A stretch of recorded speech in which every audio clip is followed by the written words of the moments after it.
Donc, nous allons débuter le webinaire. J'inviterai en fait M.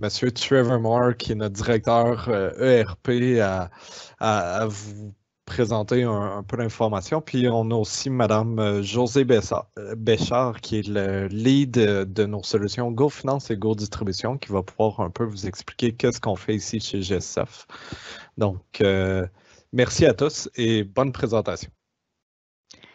Merci Frédéric. Donc, merci à vous tous. Merci de nous joindre à l'événement aujourd'hui. Donc, c'est sûr que considérant là, la situation, on va utiliser évidemment les outils technologiques qui nous permettent de pouvoir réaliser tout ça à distance. Disons que dans le contexte actuel, c'est vraiment très utile. Pour le webinaire aujourd'hui, on évalue environ une durée d'environ 1h15, 1h30 pour couvrir l'ensemble du webinaire.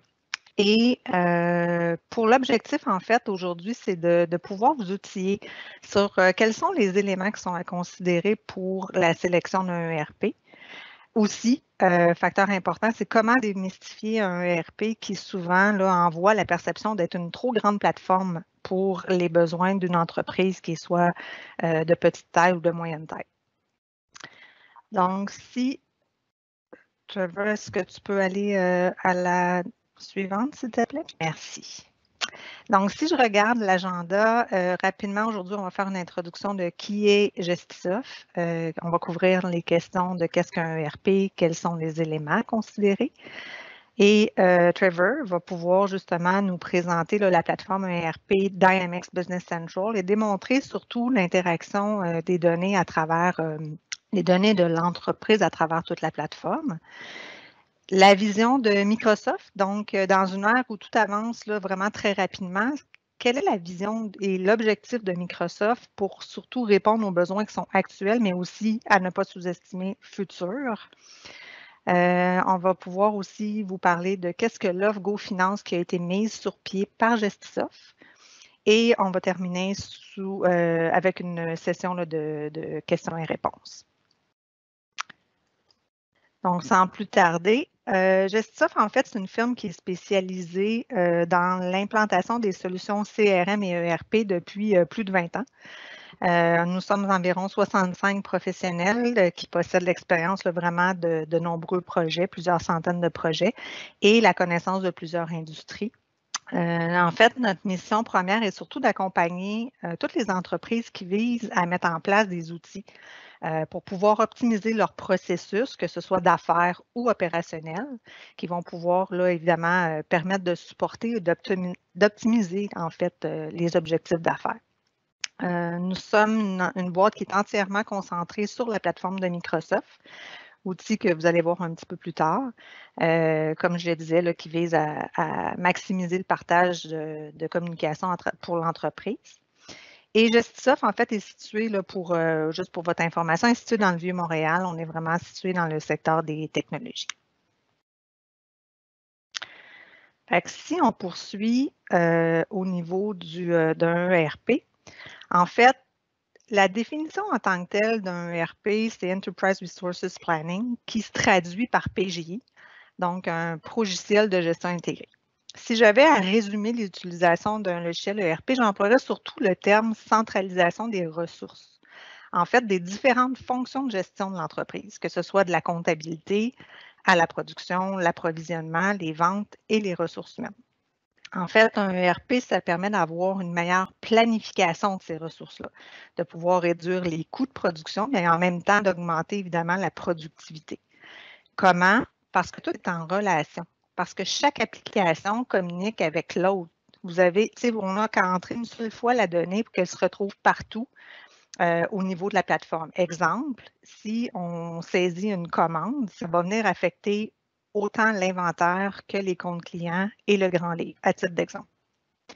En fait, pourquoi utiliser un ERP plutôt disons-le, un système de gestion traditionnel?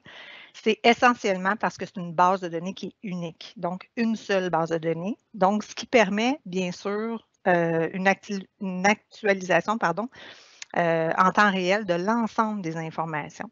Donc, par la même occasion, c'est aussi d'avoir une analyse qui est globale des activités. La centralisation des informations entre les modules, mais ça permet de pouvoir analyser les activités de l'entreprise, mais dans sa globalité. Donc, la prise de décision en fonction des éléments qui sont mis à jour, mais ça permet d'être plus actif puis de prendre par le fait même des meilleures décisions pour l'entreprise. Si on regarde au niveau du cloud en tant que tel, bien, l'arrivée du cloud, c'est un changement technologique majeur et important. Je le diviserais là, principalement en 4 grands axes. Le premier étant l'accessibilité, évidemment. C'est un accès qui est via Internet, donc de n'importe où, à tout moment. Aujourd'hui, on le voit. C'est un outil qui est aussi utilisable par les tablettes, les cellulaires, donc qu'on soit à distance ou dans des situations de voyage, on est en mesure de pouvoir accéder facilement sur les outils de façon rapide, juste pour consulter l'information ou de pouvoir approuver certaines transactions, donc c'est permis facilement.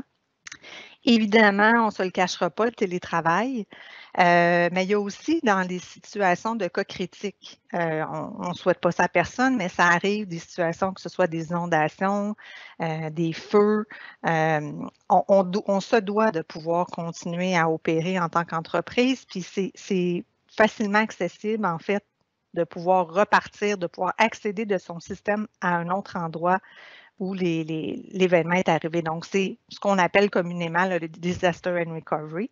C'est souvent l'aspect qui va être important de ce côté-là.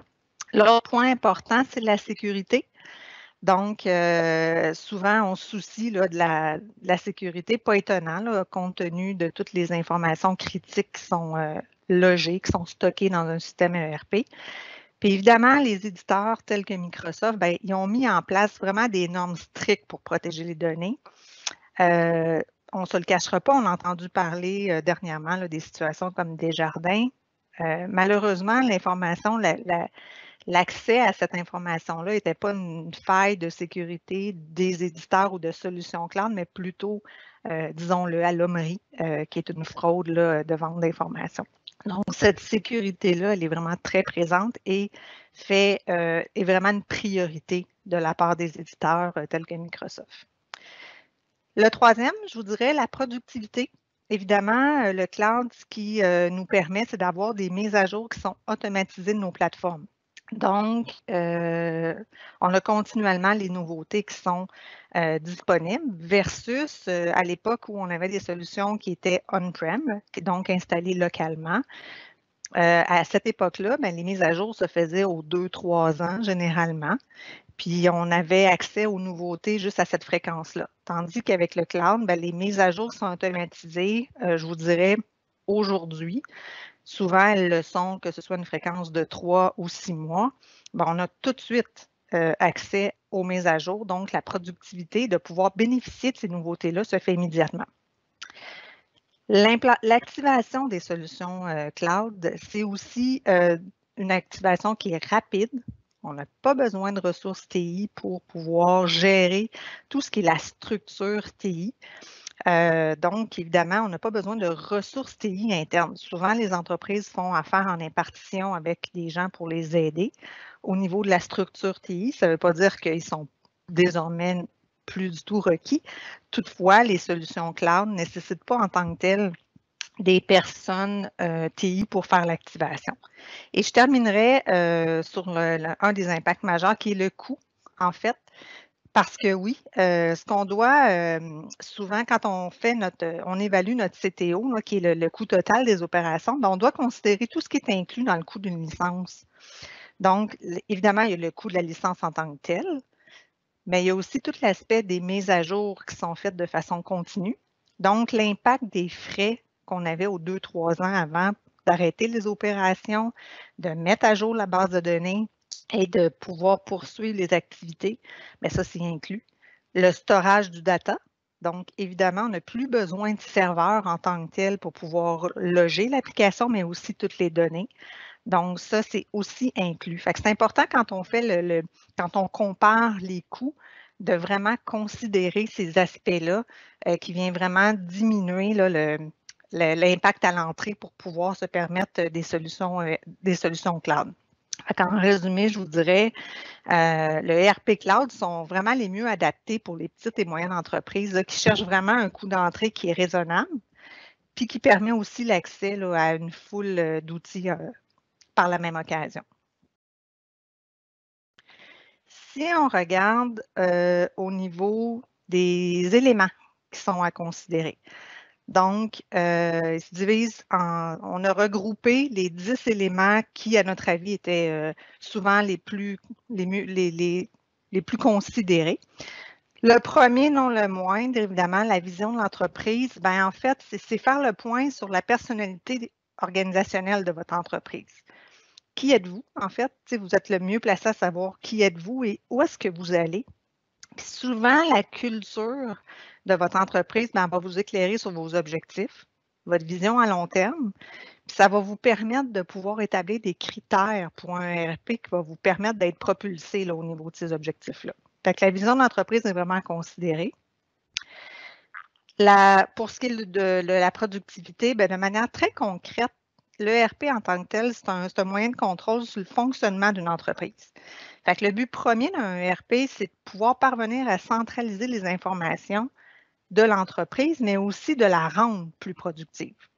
C'est aussi un ensemble de méthodes qui permet de rendre les entreprises plus efficaces dans leur fonctionnement. De là, le gain de productivité. Au niveau de l'adoption des utilisateurs, on ne se le cachera pas. Quand on parle adoption des utilisateurs, on parle aussi de gestion de changement. Évidemment, la facilité ou la difficulté d'adoption des utilisateurs va jouer grandement sur les critères d'un choix de ERP parce que vous allez devoir vivre avec, les employés vont devoir vivre avec la plateforme. Puis, évidemment, si c'est compliqué, l'adoption se fait vraiment de façon plus coriace. Il faut aussi évaluer le degré technologique au sein de votre entreprise. Cherchez à savoir si vos collègues sont prêts à faire face à ce changement-là. Promouvoir le changement, bien évidemment, parce que bien que le nouvel ERP va leur rendre la vie plus facile, mais l'adoption et la gestion de changement, c'est vraiment une étape qui requiert vraiment beaucoup de temps et beaucoup de formation pour aider justement à ce que le tout soit bien, le projet soit bien déroulé. Évidemment, ce qu'il faut considérer dans le ERP à ce niveau-là, c'est l'aspect user-friendly. Si j'essaie de le traduire en français, mais user-friendly, je pense que ça convient à tous. Donc, au niveau de l'agilité et de la flexibilité, quand on parle d'un système qui est agile et flexible, on veut s'assurer que ça s'adapte bien à court terme, à moyen terme, mais aussi au développement de votre entreprise. Des fois, on ne sait pas nécessairement tout ce qui s'en vient, mais on sait où on s'en va. Donc, c'est important d'avoir une plateforme qu'on sait qu'il y a le potentiel de pouvoir évoluer.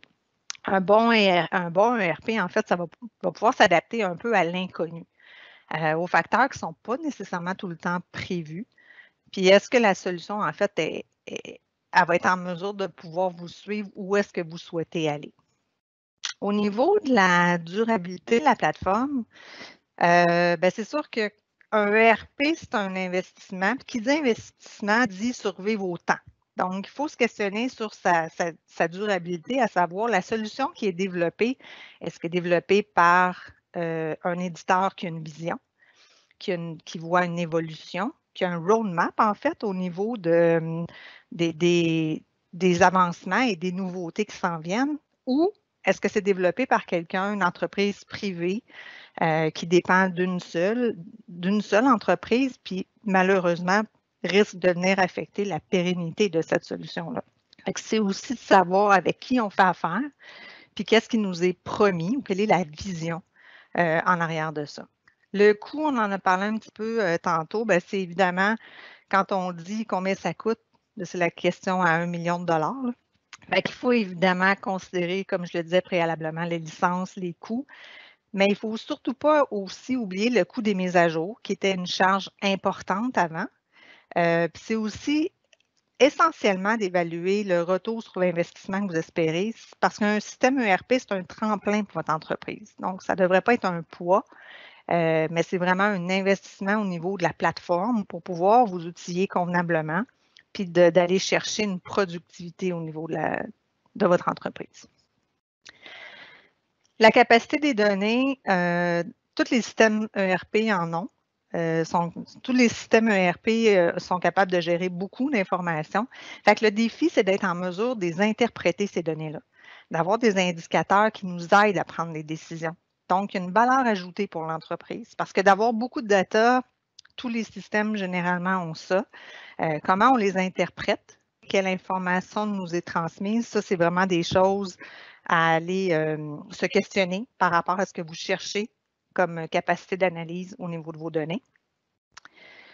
Je poursuis avec les exigences fonctionnelles. Évidemment, un point important qui est à considérer, c'est quels sont vos besoins réels.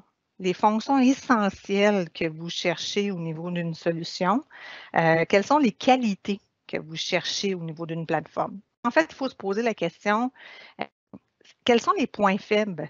Vous avez une solution aujourd'hui. Quels sont les points faibles ou limitatifs que vous pouvez avoir ou souhaitez répondre? Parce qu'au cours des prochaines années, quels sont les projets de votre organisation? Peut-être qu'aujourd'hui, les besoins ne sont pas nécessairement très exigeants, mais évidemment, avec une croissance.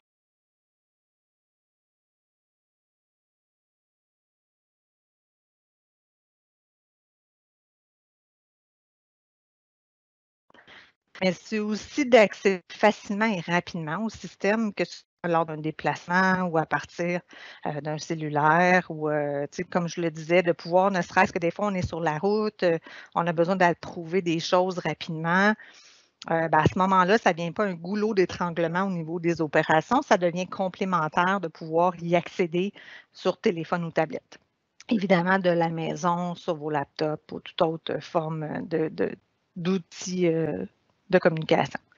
Je terminerai sur le point de ce qui est soutien et assistance. Donc, c'est sûr qu'il faut évaluer c'est quoi les options qui vous sont offertes quand vous faites affaire avec un partenaire ou un éditeur ou une plateforme. En fait, c'est qu'est-ce que vous pouvez faire ou qui vous contacter en cas d'urgence. Donc, est-ce que j'ai des options? Est-ce que j'ai du support? Qu'est-ce qui m'est offert de ce côté-là?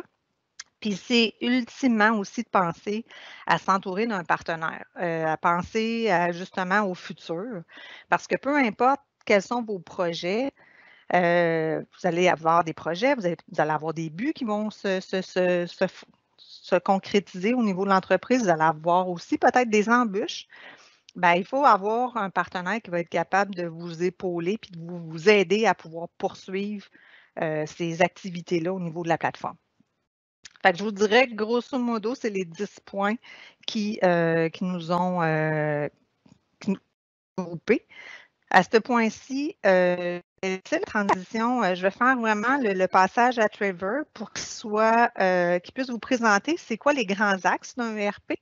Puis ensuite, on va pouvoir faire une courte présentation de la solution Dynamics Microsoft et particulièrement Business Central. À toi, Trevor.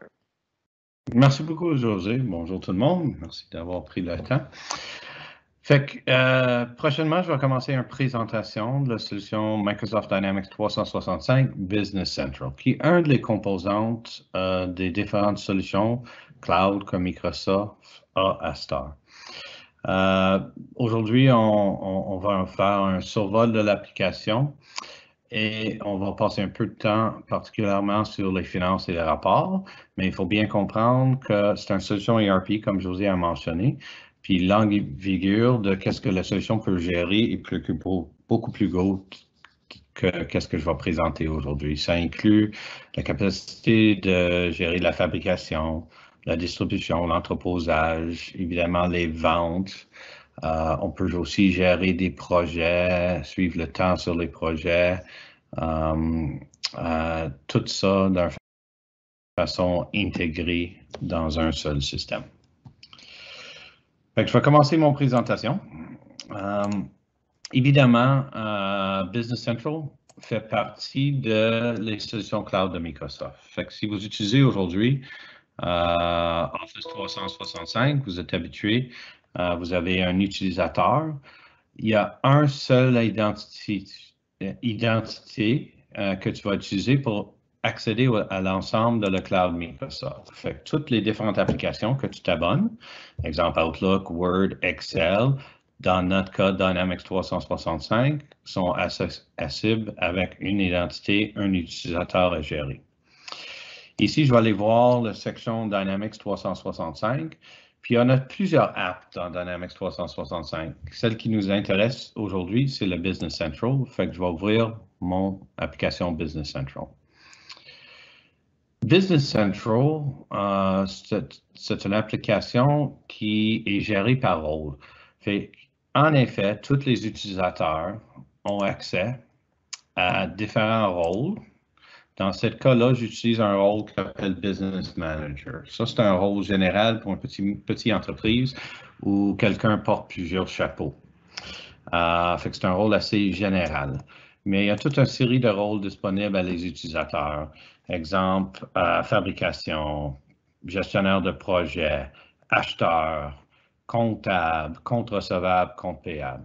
Fait que l'idée derrière les rôles, c'est de vraiment simplifier l'interface, vous présenter l'information et les actions le plus pertinent à votre rôle, puis qu'est-ce que vous faisiez de jour à jour. Évidemment, on a accès à toutes les différentes langues, fait que chaque utilisateur peut choisir leur langue de préférence dans l'application. Tous les rôles, ils ont une structure similaire. J'ai un menu principal avec les actions typiques pour mon rôle. Comme j'ai mentionné, c'est un rôle général, fait que j'ai un peu de finance, un peu de vente, un peu d'achat. Il y a d'autres rôles qui sont très, très, très spécifiques. Exemple, expéditeur, qui va avoir juste un couple d'options pour faire son expédition de les commandes. Fait que ici, j'ai qu'est-ce qui s'appelle des insights. Ça, c'est actuellement du AI qui roule sur la base de données, puis il va te sortir des choses intéressantes selon les données ou des exceptions intéressantes. Ici, on a nos actions principales qu'on utilise pour notre rôle. Fait que dans mon rôle, je fais des PO, je fais des commandes, je fais des soumissions. Fait que si je veux lancer des nouveaux PO commandes, je le lance ici. On a aussi toute une série de KPI qui peut être configurée pour chaque rôle. On voit ici, exemple, le monde nous doit beaucoup d'argent. Fait que cette KPI, c'est en rouge parce que ça devient problématique. On doit de l'argent à nos fournisseurs. C'est dans un état jaune, pas rouge. Puis, on est correct avec nos ventes selon ce qu'on pensait de faire. Fait qu'on a différents indicateurs. Tout nous permet de faire un drill down. Fait qu'à chaque fois que tu vois quelque chose souligné en bleu, c'est un drill down. Fait que si je veux faire show more, je peux voir l'ensemble de la liste des différentes factures qui sont passées dues. Puis généralement dans le système, tout qui est problématique se trouve en rouge. Ici, on a un exemple. De plus en plus, Microsoft prend avantage de ses investissements dans AI puis machine learning, intelligence artificielle. Puis, il commence à l'embriquer dans les applications de Dynamics. Fait que ça, c'est un exemple d'un outil qui roule sur nos commandes, nos soumissions. Même dans une commande, tu peux décider de vérifier si le système pense que le client va payer à temps ou non. Fait que selon le modèle et le temps, évidemment, ça prend un peu d'historique dans votre base de données, mais généralement, l'artificielle intelligence marche toujours de cette façon. Il va te donner le résultat, puis il va te donner son niveau de confiance dans son prediction dans ce cas-là, le paiement. Fait qu'on voit ça à plusieurs places dans Business Central, l'utilisation du AI pour faciliter les tâches et améliorer la productivité et faire des meilleures décisions. Ici, on a des queues. Tout ça, c'est des drill down aussi. Fait que dans mon rôle général, je veux peut-être voir les soumissions ouvertes, les commandes ouvertes, les factures, les PO. Fait que je veux faire un drill down sur l'ensemble de toutes ces différentes informations. J'ai accès à différents rapports que je peux publier sur mon dashboard, des favoris, exemple mes items favoris, mes clients favoris. J'ai un autre exemple d'un rapport ici. Encore une fois, il y a du drill down avec ce rapport. J'ai un rapport inbox, fait qu'un peu comme ton courriel, tous les rapports dans Business Central, tu peux décider de les scheduler. Fait que si vous avez un compte à tous les vendredis à 11 h de, mettons, production, peut-être tu veux envoyer automatiquement à tout le monde qui vient au meeting 1 heure d'avance 3 rapports. Les items qui causent des délais, les commandes urgentes, etc. Fait que ça crée une certaine discipline. Tout le monde rentre dans la réunion avec les mêmes informations. Et le fait de l'envoyer 1 heure avant le meeting fait tout le monde penser de se préparer.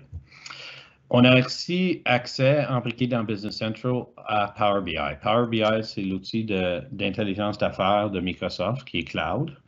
Ça, c'est un exemple d'un rapport qui est publié sur mon dashboard. Je peux jouer avec le rapport sur l'écran. Je peux changer le time frame qui m'intéresse.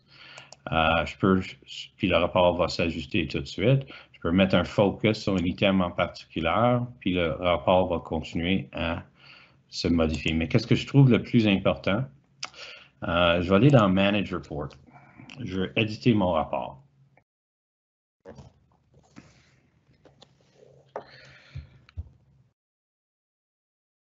Fait que mon rapport va apparaître. Je vois que dans ce cas-là, le rapport inclut actuellement plusieurs onglets. Je pourrais choisir l'onglet que je veux présenter dans mon dashboard de mon rôle. Mais je peux aussi créer des nouveaux rapports. Fait que je peux dire au système que je veux poser une question. Fait que dans ce cas-là, je suis intéressé dans les ventes d'items. Fait que je vais poser une question au système. Total quantity sold. Puis je veux peut-être par item. Et par client. Fait que juste en posant une question, le système commence à créer mon rapport. Puis je le veux peut-être as a matrix. Fait que je viens de, juste en posant une question, interroger l'ensemble de mes données d'une façon intelligente. Je viens de me créer mon propre rapport. Fait que ça permet les utilisateurs d'interroger le base de données. Puis peut-être que je le veux juste pour l'année, le mois de janvier 2019. Fait que je continue à poser mon question pour mettre encore plus d'emphase, puis j'ai pas de données en janvier, malheureusement. Fait que si c'est un rapport qui m'intéresse, je peux tout simplement décider de le convertir en rapport standard et sauvegarder les changements que j'ai faits. Je fais OK. Puis maintenant, ça va être le nouveau rapport qui va se présenter sur mon dashboard. Fait que ça, c'est du vrai intelligence d'affaires. C'est pas une question d'avoir des bons charts ou dashboards. C'est la possibilité d'interroger les données ad hoc pour identifier des problématiques. Par exemple, j'ai un client qui est gestionnaire d'usine. Le matin, il pose une question, qui est absent? Fait qu'il voit qui n'est pas arrivé parce qu'il y a un système de clock, de punch. Son deuxième question, c'est show me my production yield by work center. Fait qu'il va voir s'il y a des centres de travail qui ont eu des problèmes pendant le shift du soir. Fait que c'est des exemples des outils qu'on peut déployer aujourd'hui, puis c'est vraiment la puissance du cloud. Il y a 5 ans, si j'avais un client, petit moyen entreprise qui cherchait un outil avec cette puissance, je les envoyerais vers un système Cognos qui coûte 500 000. Maintenant, c'est comme 12 $ par utilisateur par mois qui a besoin de l'utiliser. Fait que c'est un des puissances de le cloud, la disponibilité, le fine pointe de technologie à un coût que les petites et moyennes entreprises peuvent absorber. Quand on va dans des listes view, fait que je vais aller voir la liste de les items. On a plusieurs listes view, mes clients, mes commandes ouvertes, mes items, etc. On a toujours l'option de personnaliser très simplement les différentes vues, les différents écrans. Fait que je peux décider de déplacer, comme tu es habitué dans Excel, déplacer mon freeze frame. Je peux décider de déplacer des colonnes. Je peux aussi décider d'ajouter des champs. Fait que l'ensemble des champs disponibles pour les items sont disponibles. Je peux tout simplement, si je veux ajouter un, le glisser puis le placer. On a aussi la capacité dans tous les écrans de créer des filtres particuliers. Fait que moi, j'ai plusieurs filtres que j'ai sauvegardés. Exemple, les items où l'inventaire est négatif. Fait que j'ai 2 items en inventaire qui sont présentement négatifs. José a mentionné un peu, mais de plus en plus, Microsoft essaie d'éliminer la barrière qui existait dans le passé entre les outils de productivité, exemple Excel, Office, Outlook, et les outils de ERP ou des solutions d'affaires pour gérer le business. Fait qu'il y a plusieurs exemples de ça. Exemple ici, dans mon liste item, je peux tout simplement l'envoyer Edit in Excel. Puis parce que j'ai le même utilisateur pour accéder à tous les outils cloud que j'utilise, mon Megan, il me reconnaît comme utilisateur. Il est capable de déterminer mes permissions dans l'application, dans le ERP. Puis, il va me présenter l'information dans un format Excel. Mais ce n'est pas juste un export de données. En effet, je peux travailler les données directement dans Excel. Le système va valider qu'est-ce que je fais, si j'ai le droit de le faire, si c'est permissible. Puis, je peux même insérer des nouveaux rangées puis créer des nouveaux items. Fait que si je veux changer une description d'un item, si je veux changer l'unité de mesure, c'est toutes les choses qui sont possibles dans Excel. Puis, je fais Publish, puis il met à jour la base de données. Fait il permet une certaine interopérabilité avec Excel, avec Word, avec les différents outils de Office. Si je retourne tout simplement à mon dashboard, puis je retourne à mes items, on va voir que la description a bien été mise à jour sur notre bicyclette. Je vais retourner où j'avais commencé, en effet, qui était dans mon courriel. Fait qu'ici, je me trouve à avoir un courriel d'un de mes clients. Puis, on a la capacité avec Business Central d'avoir un boîte dans mon Outlook. Puis, quand il reconnaît le contact, en effet, parce que cette contact est relié à un client, il va présenter toutes sortes d'informations pertinentes sur le client. Puis encore une fois, c'est des drill down. Fait que je vois que j'ai un balance. Si je clique là-dessus, je vais voir les factures, les différentes factures. Je peux driller encore plus loin, aller voir l'ensemble de la facture, puis je peux toujours agrandir les fenêtres si je veux voir vraiment le détail de cette facture, tout qui est là-dessus, les lignes, etc. Je peux même faire des transactions ici. Fait que, mettons, il y avait un problème avec la facture. Le client m'envoie un courriel, puis il me dit que tu as changé le mauvais montant. Je pourrais tout simplement l'ouvrir ici et le corriger, puis l'envoyer par courriel de correction sans sortir de Outlook. Fait qu'aujourd'hui, dans la plupart des systèmes, il faudra aller de ton courriel, ouvrir le système comptable, aller trouver le aging, trouver la facture du client, faire une correction.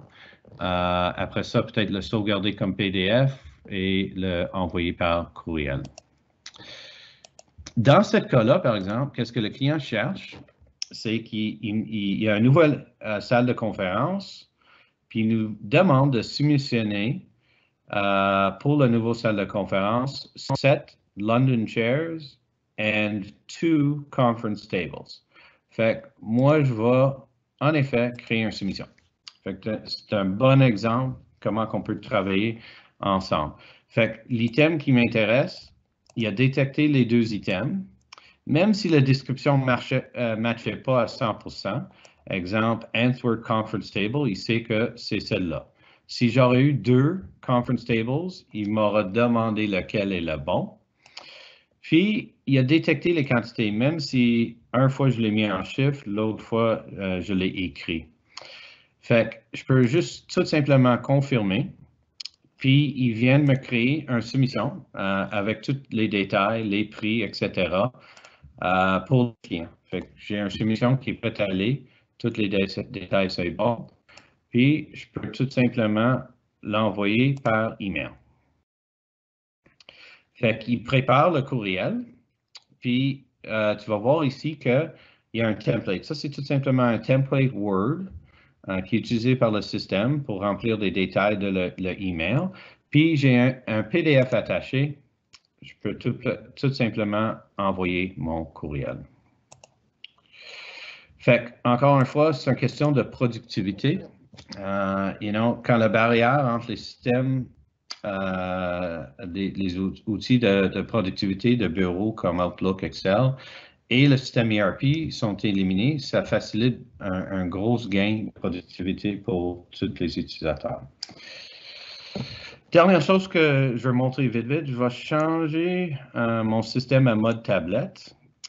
Évidemment, l'ensemble de l'application est disponible par mobile. Fait que tu peux aller dans le Google Play Store, in the iTunes Store, puis tu peux chercher pour Business Central, puis tu vas trouver un app que tu peux downloader. J'ai encore exactement la même information que j'avais tout à l'heure selon mon rôle. Même le rapport qu'on a modifié puis créé par avant, il est déjà dans mon mode tablette. C'est conçu un peu différemment pour faciliter le touch. Fait que voici mon drill down.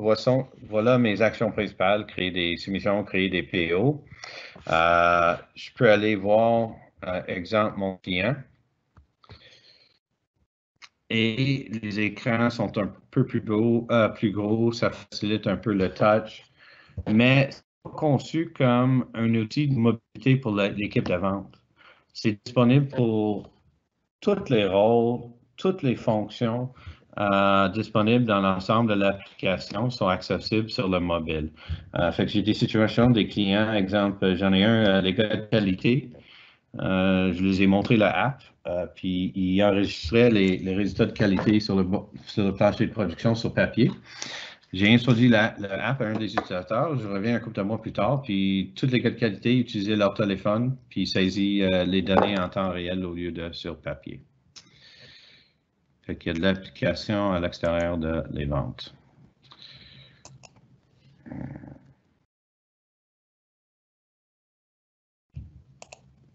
Je vais juste retourner à mon standard.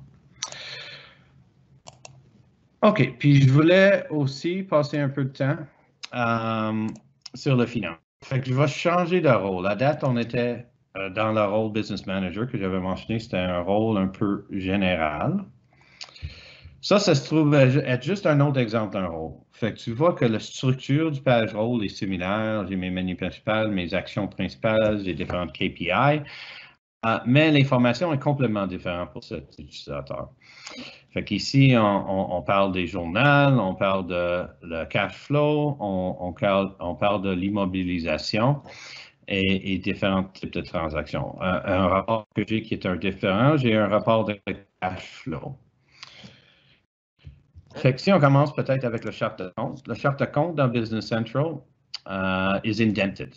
Fait que ici, comme exemple, tu vois que dans Current Assets, j'ai plusieurs sous-sections, Liquid Assets, Securities, puis là-dedans, j'ai différents comptes. Fait que le système fait le total de chaque sous-section directement sur l'écran. Si je descends vers la fin de mon charte de compte, ça nous permet en effet d'avoir un income statement directement sur l'écran. Parce qu'avec toutes les différentes sections qu'on peut cumuler, ça nous permet de faire le calcul puis avoir notre income statement sur l'écran. De mon charte de compte, si je prends, mettons, un compte de vente dans les 4000 à peu près,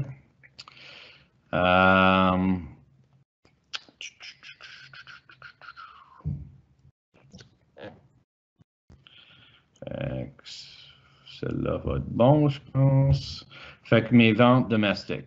J'ai toujours l'accès au drill down, fait que j'ai le net change, le balance. Si je clique sur le balance, je vais voir l'ensemble de les différentes factures ou postings qui fait partie de la balance pour la période qui m'intéresse. J'ai tous les détails. Puis j'ai aussi dans le système une option qui s'appelle Navigate. Navigate existe sur tous les documents dans le système.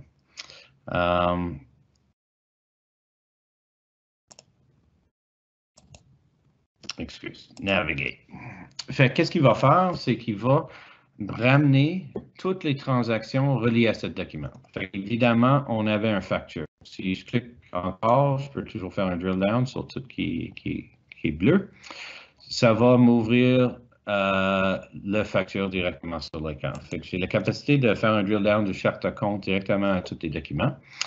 Puis, je peux voir ici toutes les autres entrées. Fait qu'il y a eu 5 GL entries qui étaient faites. Il y a eu 2 tax entries qui étaient faites à cause de ce document, etc.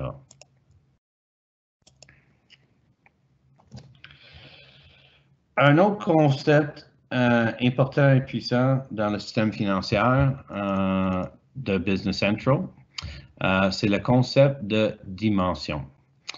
Fait qu'on a la capacité de créer des différentes dimensions et les attacher à des choses dans le système. Fait que je vais vous donner un exemple concret. J'avais un client qui voulait toujours leur vendre par territoire puis par ligne de produit. Fait que dans leur ancien système, il y avait à peu près 6000 charges. Quand ils ont fait le changement à Business Central, ils ont tombé à 400. Un exemple, c'était 7K. Il y avait 12 comptes de grands livres de vente parce qu'il y avait 3 territoires puis il y avait 4 lignes de produits. Puis les utilisateurs étaient obligés à prendre le temps de bien saisir ça puis le mettre dans la bonne charte à compte. Dans Business Central, on peut créer des dimensions. Fait que ça, c'est un outil de recherche. Si je cherche quelque chose dans le système, exemple, je veux voir des rapports d'inventaire. Je peux tout simplement taper, puis il va me trouver tout relié à l'inventaire. Puis ici, je peux voir que j'ai en effet 26 rapports d'inventaire. Je peux cliquer encore plus loin, puis voir l'ensemble des rapports. Fait que si quelque chose n'est pas sur le dashboard, parce que tu l'utilises un peu moins souvent, tu peux toujours faire une recherche.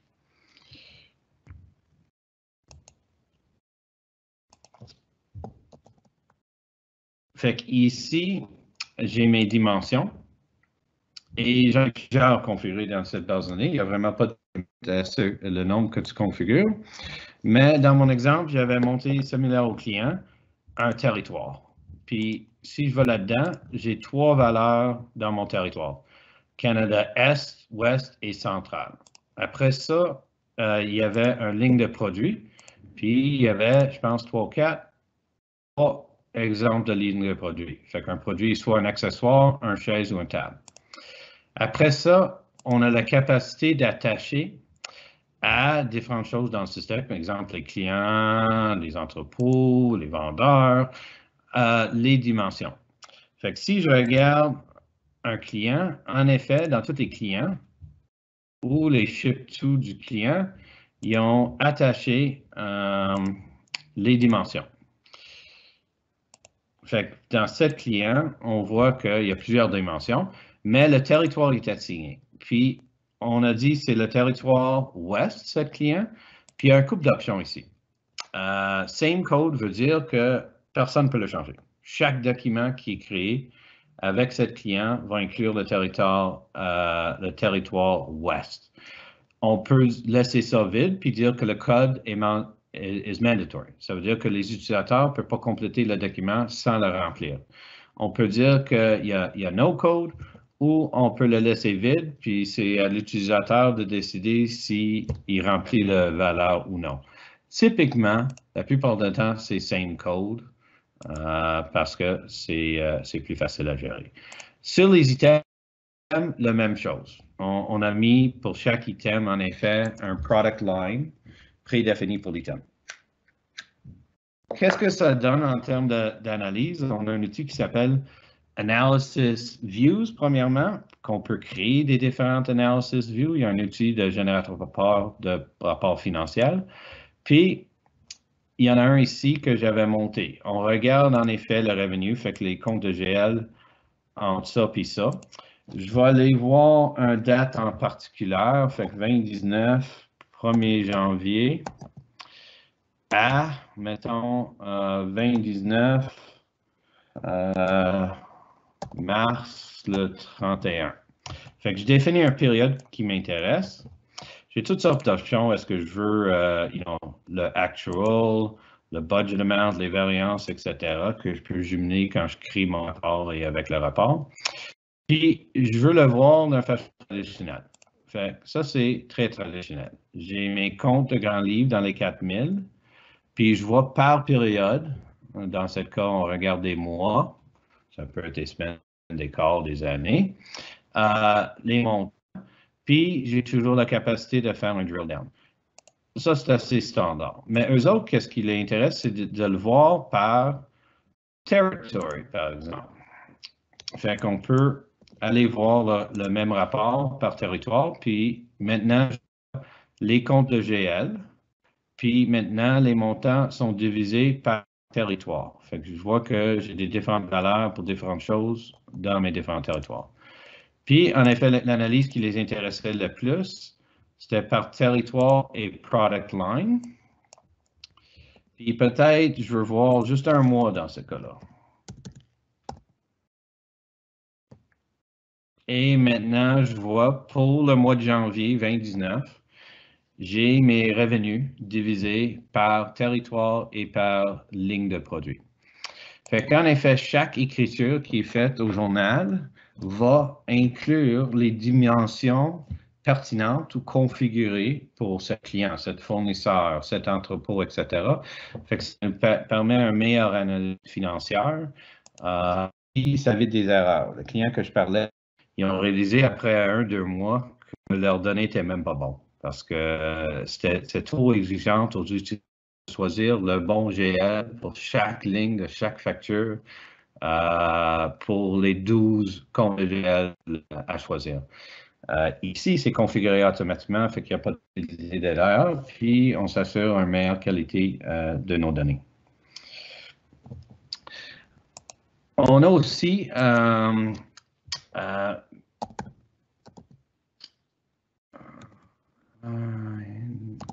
je vais aller voir mes incoming documents. Fait que ça, c'est un exemple de la puissance, encore une fois, de la cloud pour les petites et moyennes entreprises. Microsoft, avec Business Central, a fait une connexion à un gros cloud service qui fait du OCR sur les factures. Fait que Optical Character Recognition. Fait que quand tu le configures, tu crées un adresse courriel, mettons vendors@justisoft.com, puis tu dis au fournisseur d'envoyer les factures par courriel. Ils vont se tomber automatiquement ici. Fait qu'ici, j'ai un PDF qui était attaché à un courriel qui a de l'air à ça. C'est la facture, en effet, de le fournisseur, avec un couple de détails, les taxes, etc. Ça se fait automatiquement avec le workflow, mais je vais je vais faire les étapes un peu manuellement. Fait que la première étape, c'est le workflow l'a déjà fait. Fait qu'il a envoyé au OCR service. Ça, c'est le cloud service qui va le lire, puis il va nous retourner les données. Après ça, les données qu'il a retournées, ils ont de l'air à ça. La première fois que je l'ai roulé, le fournisseur n'était pas là. Il n'était pas capable de trouver le fournisseur sur le PDF. C'était en haut à droite, mais il n'y avait pas un label qui disait vendor ou rien. Fait qu'il ne pouvait pas le trouver. La seule chose que j'avais besoin de faire pour cette fournisseur, pour cette facture, c'est de rentrer ça manuellement la première fois, puis je fais send OCR feedback. Fait qu'il va apprendre. C'est pas comme les vieux systèmes, c'est un exercice de créer un map pour chaque type de facture, de chaque type de fournisseur. Le système est plus intelligent que ça. Maintenant que j'ai reçu tous les documents, la dernière étape, encore une fois, tu peux configurer de façon optimisée, c'est créer le document. En effet, sans intervention de l'utilisateur, j'ai créé mon facture dans le système avec l'ensemble de les détails sur la facture. Fait que ça, c'est un autre exemple de puissance du cloud. Il y a un couple d'années, je dirais, parle à ton compagnie de photocopieurs, ils ont des solutions OCR, ils peuvent t'équiper, puis tu parlais de 50-60 000. Maintenant, c'est un petit service que tu abonnes à un coût très raisonnable.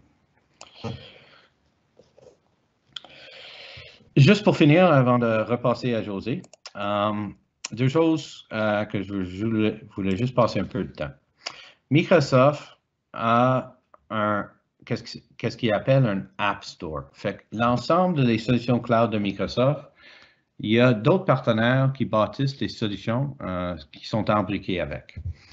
Dans le cas de Business Central, on a 617 différentes apps qui sont disponibles.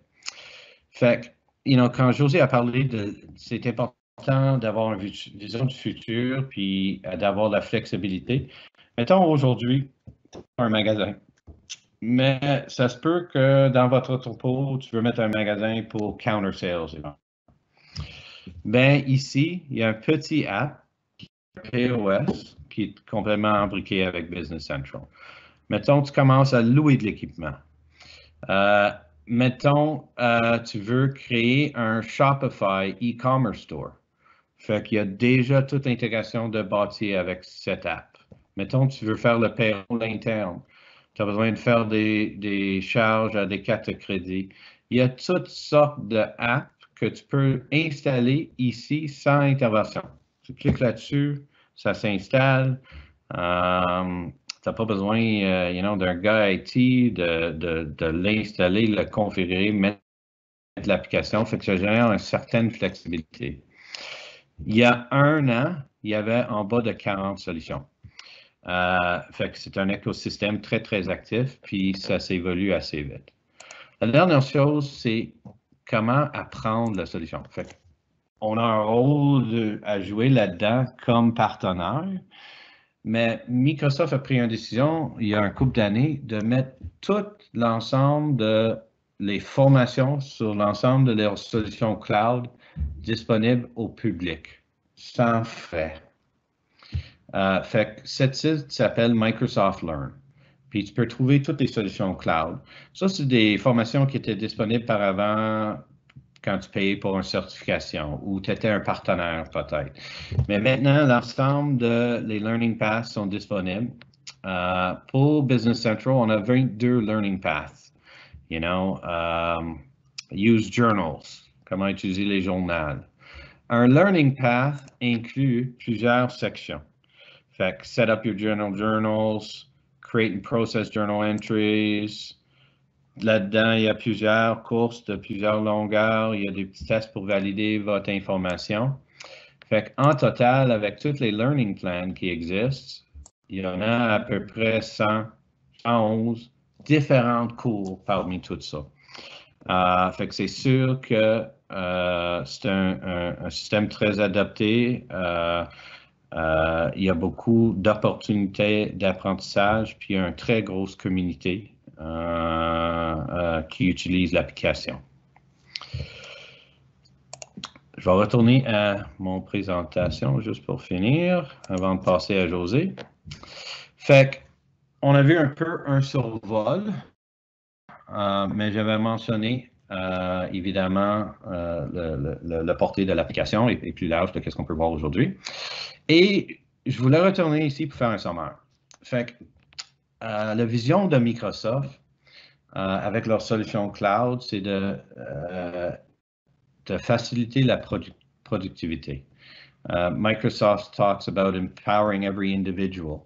Je pense que tu as vu dans la présentation le fait que ça inclut les outils Office, puis les murs étaient enlevés entre Office et le système ERP, vous offre plusieurs opportunités d'augmenter la productivité et l'efficacité des utilisateurs.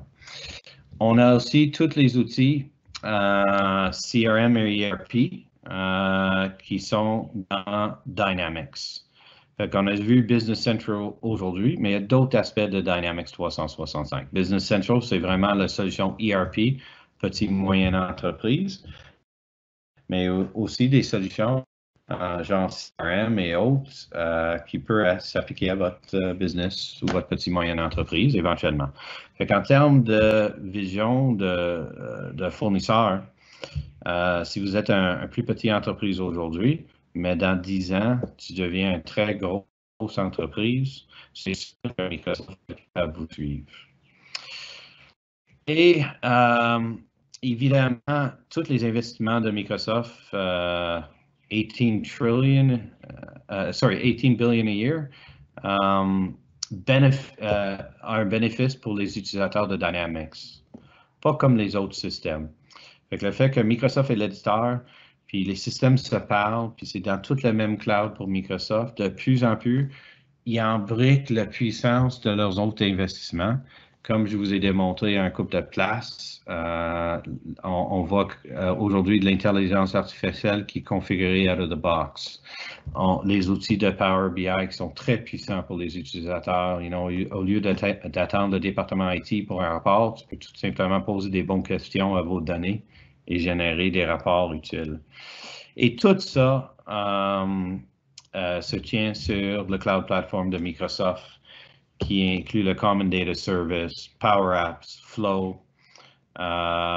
Puis, vous avez toujours des options de déploiement, mais c'est rare, très rare aujourd'hui. En effet, on ne le fait plus pour les clients, mais les possibilités d'on-premise sont encore disponibles. Fait que Microsoft vous donne le choix. Puis, je vais passer la parole à José. Merci, Trevor. Oups. Je vais te mettre sur mute, Trevor. Merci beaucoup. Donc, oui, je pense qu'on a donné, Trevor a vraiment présenté un portrait très, très global de la puissance de Microsoft. Évidemment, vous comprenez qu'on aurait pu continuer sur plusieurs choses à vous démontrer. Je voudrais juste revenir sur deux facteurs importants.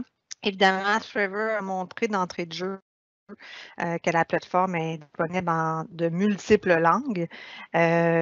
Pour les besoins, évidemment, Trevor étant anglophone à la base, c'est plus facile pour lui de pouvoir œuvrer, de circuler sur la plateforme en anglais. Puis c'est aussi ça qu'on rencontre en entreprise. Il y a des gens qui sont plus anglophones, il y a des gens qui sont francophones. Donc, libre à l'utilisateur, évidemment, de pouvoir utiliser le système selon ses choix. Et force est d'admettre qu'on doit aussi répondre aux besoins de l'Office de la langue française. Donc, l'outil permet de pouvoir répondre à ce besoin-là. Donc, voilà. Pour continuer, donc, si on poursuit dans cette lancée, si on revient sur la structure de Microsoft, donc, ce que Gestisoft, en fait, a mis en place, ce qu'on a travaillé, c'est vraiment de pouvoir bâtir une approche qu'on a nommée GoFinance.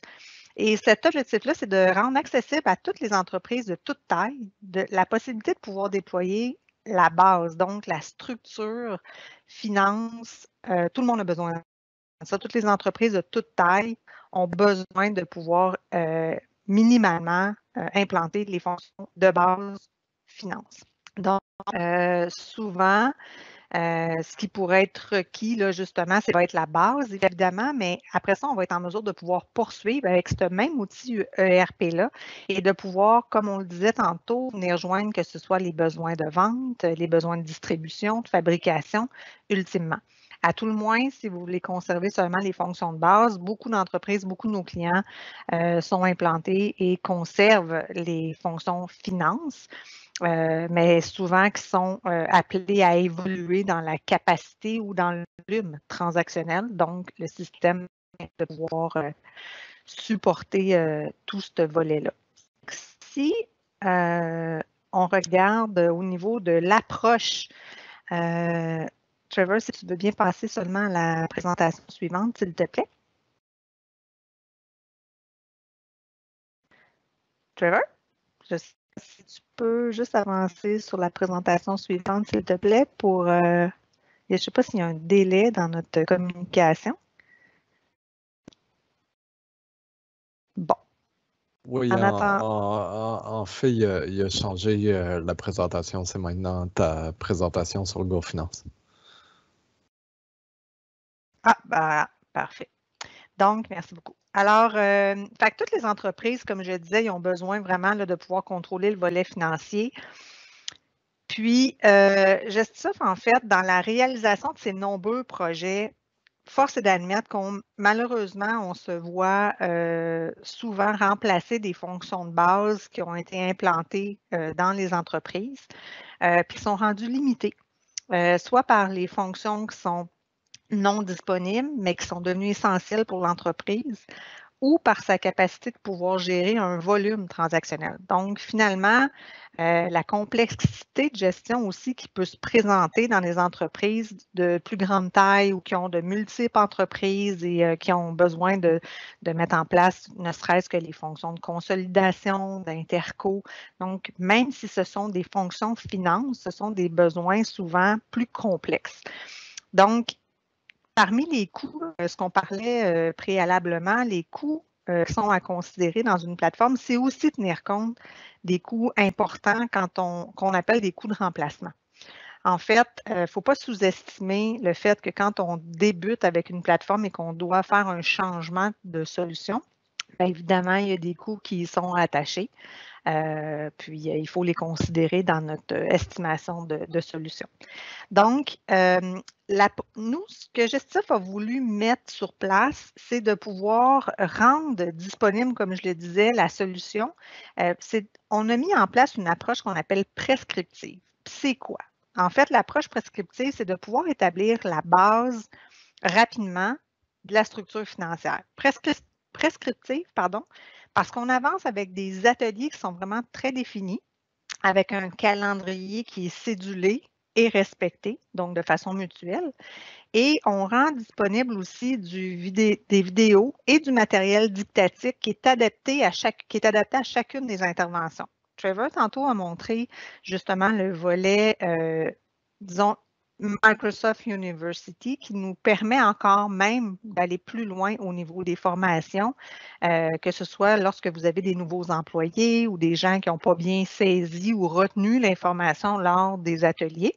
À ce moment-là, ils peuvent aller se bonifier au niveau de leur apprentissage.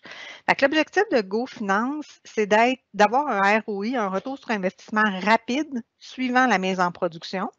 Donc, être pleinement fonctionnel au niveau financier, puis d'avoir quelque chose s'appuyer sur une plateforme qui va être mise en place et va pouvoir aussi supporter l'évolution de l'entreprise comme on en parle souvent. Si on regarde sur la présentation suivante au niveau des fonctions finances, Trevor, si tu veux bien juste le changer, s'il te plaît. Voilà, merci. Donc, quand on parle des fonctions finances, le tableau suivant il présente en fait les processus qui sont mis en place lors d'un parcours de l'offre GoFinance. Comment on fait ça? Bien, en fait, notre modèle d'implantation, il comprend 3 phases. Donc, il y a l'aspect de la préparation du laboratoire, de l'application, de la compagnie, si on veut. Il y a les ateliers. Donc, on vient concevoir et construire l'application en tant que telle. Et il y a tout le volet pilotage, donc tout ce qui est le cycle de test, la validation et tout. Donc, la méthode rapide, elle vise l'accompagnement du client dans l'appropriation de sa solution. Elle comporte aussi tout ce qui est les étapes de réalisation qui sont faites généralement dans une implantation standard, mais de façon accélérée. Fait que notre but à nous, notre rôle, c'est d'accompagner et de pouvoir guider le client dans son apprentissage, dans sa configuration au niveau de la solution. Puis l'objectif ultime, c'est que vous puissiez prendre le contrôle de votre produit, donc de devenir autonome sur la solution, de ne pas toujours dépendre de votre partenaire, mais de vraiment comprendre la structure du produit, mais aussi de pouvoir la faire évoluer. À qui reste, que ce soit pour des startups qui ont une vision de croissance ou pour des entreprises qui souffrent déjà en ayant une solution comptable qui est plus limitée puis qui supporte mal, en fait, les opérations. Donc, ça s'adresse aussi à eux. Mais pourquoi? Pourquoi on fait ça? C'est pour éviter les maux de tête, justement, en mettant dès le départ une plateforme qui va être en mesure de supporter les opérations et la croissance. Et c'est aussi, comme on le disait, c'est un investissement. Donc, c'est d'investir sur un outil qui va permettre d'atteindre vos objectifs, que ce soit à court, à moyen ou à long terme, sans avoir à changer de solution en cours de route. Donc, je vous dirais, si on passe à la présentation suivante, donc, en conclusion, Trevor, si tu veux bien avancer, s'il te plaît. Merci. Je pense qu'il y a un petit délai, je parle trop vite pour le changement de slide. Donc, en conclusion, c'est être à la tête d'une petite ou d'une moyenne entreprise, c'est souvent travailler de concert là, avec une équipe qui est si serrée, puis il faut faire des miracles au quotidien. C'est souvent ça la réalité des petites entreprises, mais c'est aussi parfois vouloir souhaiter avoir les mêmes outils qu'une entreprise de plus grande taille qui souvent était perçue comme non accessible. Fait que c'est étonnamment plus accessible que vous pensez. Donc, on vient exclure le fait que les ERP, c'est plus réservé strictement aux grandes entreprises. C'est vraiment, avec l'évolution de la technologie, les systèmes ERP sont, je dirais, pas mal plus accessibles que jamais pour les PME. Donc, on peut faire malgré que c'est une plateforme qui est robuste et solide, on peut faire les choses et implanter les fonctions requises de façon simple et moins coûteuse. Ça, on revient souvent sur ces concepts-là, mais c'est souvent la réalité des entreprises qui, quand on démarre une entreprise, on a aussi l'impact, les coûts à l'entrée, on veut les rendre les moins élevés possibles.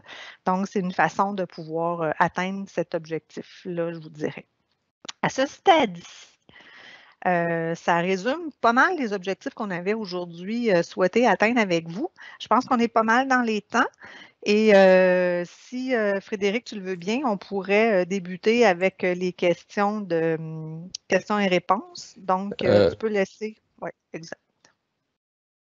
Oui, nous avons eu une première question, c'est est-ce que la solution de Microsoft gère les multi-devises? Oui, la solution est en effet multi-devise, multi-langue, multi-compagnie. Il peut gérer la consolidation et les transactions interco. Il est disponible dans à peu près 45 pays présentement, je pense. Et c'est disponible en, je pense, beaucoup, 40, 60 langues. Oui. Fait que c'est très flexible à ce niveau. Puis si je peux ajouter pour les devises, il y a la possibilité de connecter avec un service qui met à jour les devises automatiquement. Donc, il n'y a plus la nécessité de rentrer manuellement comme utilisateur les devises dans le système. Là. Ensuite, nous avions comme question, est-ce que tout le monde peut librement modifier l'information dans l'application ou il y a des règles de sécurité? Il y a des rôles de sécurité que vous appliquez à chaque utilisateur qui définit leur accès en termes de read, write.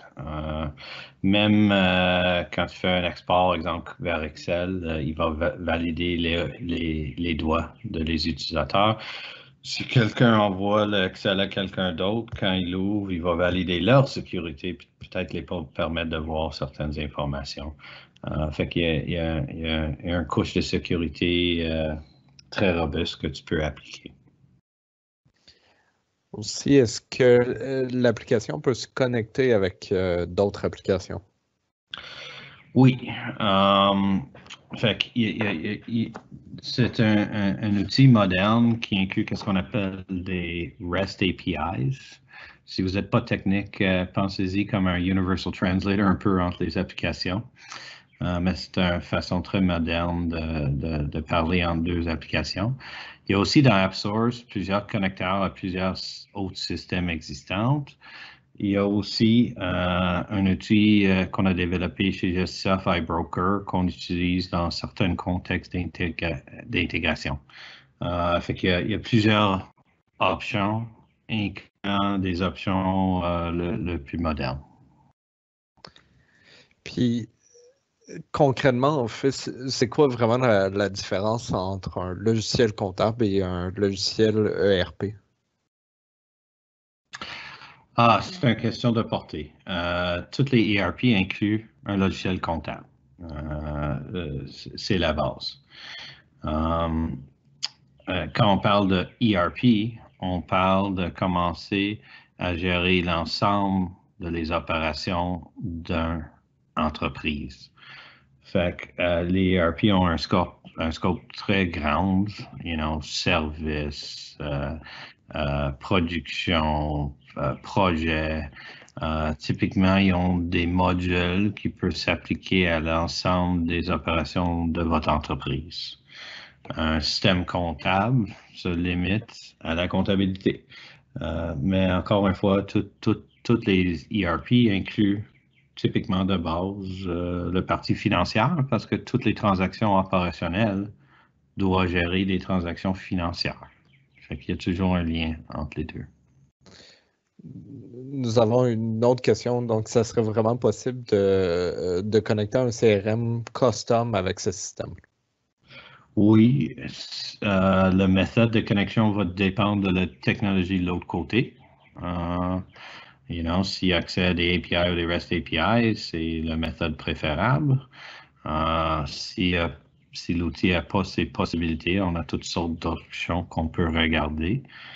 Mais ça fait un bon 20 ans que je fais ça, puis la réponse a toujours été oui. C'est une question de coût, typiquement, qui peut être affecté grandement par la technologie disponible dans l'autre application et le portée de l'intégration. Puis, pour ajouter aussi, Dynamics offre un CRM, pas Business Central, mais Dynamics 365, qui permet aussi d'évaluer la possibilité, quelle a été la personnalisation que vous avez faite dans votre logiciel CRM. Et des fois, peut-être, ça coûterait moins cher d'utiliser le CRM de Dynamics, qui est complètement déjà intégré de base avec Business Central. On n'a pas d'autres questions, donc en fait, n'hésitez pas à m'écrire personnellement. Je vous ai tous envoyé un courriel pour l'invitation du webinaire si vous avez des questions ou si vous souhaitez parler autant avec Mme Béchard ou M. Moore. Ça nous fait plaisir de répondre à vos questions autant au niveau ERP, au niveau comment bien choisir une solution, ou si vous avez d'autres questions un peu plus précises, ça va nous faire plaisir de vous aider. Après le webinaire, en fait, avec notre équipe, on va s'assurer de vous envoyer l'enregistrement ainsi que vous envoyer les présentations. Donc, n'hésitez vraiment pas à nous écrire et merci d'avoir été là malgré la situation actuelle au Québec. Si tu veux, Trevor, juste passer à la slide suivante. Je voudrais juste pouvoir, de toute façon, les gens vont recevoir l'information. Donc, vous pouvez toujours aller voir notre site web, évidemment, plus d'informations. Vous pouvez aussi aller prendre connaissance de notre chaîne YouTube. On a vraiment partagé beaucoup de vidéos, tant sur tout ce qui entoure les fonctions CRM, ERP, Dynamics, mais aussi d'autres questions par rapport à comment essayer de trouver du financement, des subventions qui touchent la gestion de changement, donc qui touchent plus large que juste les fonctions, mais aussi des tips and tricks là, plus complètes. Donc, je terminerai là-dessus. Également, je vous remercie. Je vous souhaite une belle journée. On a tout de même le soleil qui nous accompagne. On est chanceux. Alors, merci à vous tous, puis au plaisir de vous parler prochainement. Bonne journée. Merci.